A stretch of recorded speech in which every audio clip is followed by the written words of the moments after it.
I want to bring in now Trey Gowdy, former House Oversight Committee chairman, former prosecutor, and Fox News contributor now.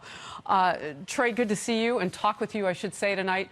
You know, that question of what comes next is so important because William Barr will make a decision now, not only about what the public will see, but what Congress will see. Talk to me about the process. Well, I think it's important for your viewers, Harris, to realize the reason we have Bob Mueller is because the Department of Justice, who otherwise would be handling this, felt like they had a conflict. So Mueller, in essence, worked for the Department of Justice. That is who the report goes to. The only obligation to notify Congress is if he had a recommendation that his supervisor, Rod Rosenstein or Bill Barr, did not follow. So what's going to happen is Barr's going to read the report. I think he is going to want to share as much as he can because Barr understands what I've understood from day one. Mueller's number one job was to report on what Russia did. The second part of that is with whom, if anyone, did they do it. That's the Democrat focus. That is their obsession, but that was not Mueller's obsession. So I'm sure he will want to share with the intelligence communities this is the way to prepare for 2020 and beyond. And the Democrats can subpoena him. They can bring Mueller to Capitol Hill, but we have three separate branches of government. And congressional investigations, do you remember, Harris, when the House Intelligence Committee had to vote to turn over transcripts to the special counsel? They had to take a vote on that. Why didn't special counsel just go get them? Why did they have to ask another branch of government? Because we have three separate branches. This report belongs to the executive branch. Just like congressional investigations belong to the legislative branch, it's not just classified information, grand jury material, Privacy Act. It's also the fact that the FBI and the Department of Justice do not exonerate people. That is not their job. Right, their job is to indict people. And it's really not even to write a report or hold a press conference. What Comey did with Clinton, and laying out all the reasons he could have charged her but did not, set a terrible precedent for this country. Prosecutors should never do that. Either charge and shut up and go to trial or don't charge. But don't fail to charge and then lay out all the reasons that you could have and maybe should have. Well, it's interesting that you say that because in recent days, Rod Rosenstein, the Deputy Attorney General, said that he was going to stay on beyond the point that we thought he would be leaving mid-March. And what he's been saying in recent days, and even sent a letter today of this effect, saying that there should be no details on anyone who is unindicted. What is the significance of that? And maybe it goes along with what you're saying, that if you didn't indict, if you didn't charge, move on. Well, it is manifestly unfair to name someone, say in a conspiracy indictment, as an unindicted co-conspirator.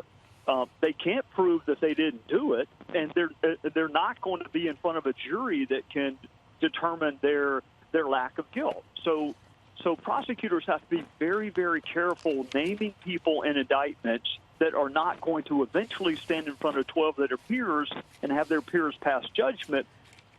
The other thing about the report, it would not surprise me at all if they interviewed people who said 6 or 7 different things. I mean, that's just the nature of eyewitness testimony. So in a political context, you're going to seize on whichever witness said whatever is most beneficial for you. And you're going to ignore the 5 other people who saw the stoplight was green and not red, which is why when politics and the criminal justice system collide, it is always the justice system that perishes. So I hope he does not. I hope he does not set 200-plus years of precedent in this country about not forcing people to prove their innocence on its head. You can't prove your innocence. The president can't. He's not above the law, but he's also not below the law. And the fact that he is the president does not mean he should have to prove his innocence either. Not above and not below. Interesting way to put it. Trey Gowdy, I want to play, if we can, a video now that has just come in from moments ago. The ranking member of the House Intelligence Committee, Adam Schiff, as you know, has even said that there was evidence of collusion. Ed Henry and I were just talking about that. I want to just get his first reaction, and then we'll talk more.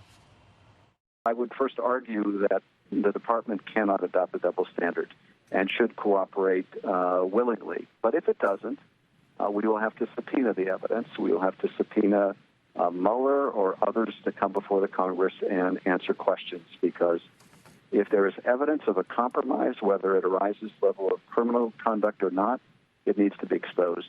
Trey, is he saying that he won't believe this report if it does not show collusion or obstruction of justice or any other kind of a crime, and this president and others will not be indicted, as what we are learning tonight, that there are no further indictments? Harris, he's the saddest man in the United States of America. Oh, not only did he have evidence of collusion on the president, but you may remember he also said the president may very well be indicted, and he also said he may be the first president who faces the prospect of jail. How does he get it so wrong, then, if that's the case? We don't know what's in the report, but we know no further indictments. What's he seeing that we're not seeing? What he's seeing is a strategy to keep this cloud, this Russia cloud, over the administration until 2020. And that's always, Adam has seen nothing that I haven't seen. So how can two people have such disparate views of the evidence? I never saw any evidence of collusion between the Trump campaign and Russia, and Adam says he has direct evidence. So, two former prosecutors who are reasonable people cannot have views that disparate unless you're looking at it through a political prism. Swalwell said that indictments were coming. Remember when he tweeted that out? Eric Swalwell, California representative, Democrat? Yes. He's also on the House Intelligence Committee. So these guys know what the evidence is. They're very disappointed there are no more indictments because they said that there would be. And so they're going to try to drag this out. They're going to try to bring Barr and Mueller over to even though there are no indictments, which is a high standard. You have to prove these beyond a reasonable doubt to convict somebody in this country. But in politics, you just have to throw stuff against the wall and see what sticks. So if they can get Mueller or Barr and start saying, well, this witness said that, and this witness said this, then it's a political win for them, even though it's a loss for the country. All right, we are just getting word here. Ed Henry, thank you. Attorney General William Barr has left the building right now, and we'll report more detail on this as it happens, but we're telling you things as they're happening in real time. Trey Gowdy, it has been 1 year, 10 months, and including today, 6 days of this investigation. You were still on the Hill, and it is great to get your first response tonight when all this thing began. Thank you very much. Yes, ma'am. Thank you. Have a good evening. Thanks.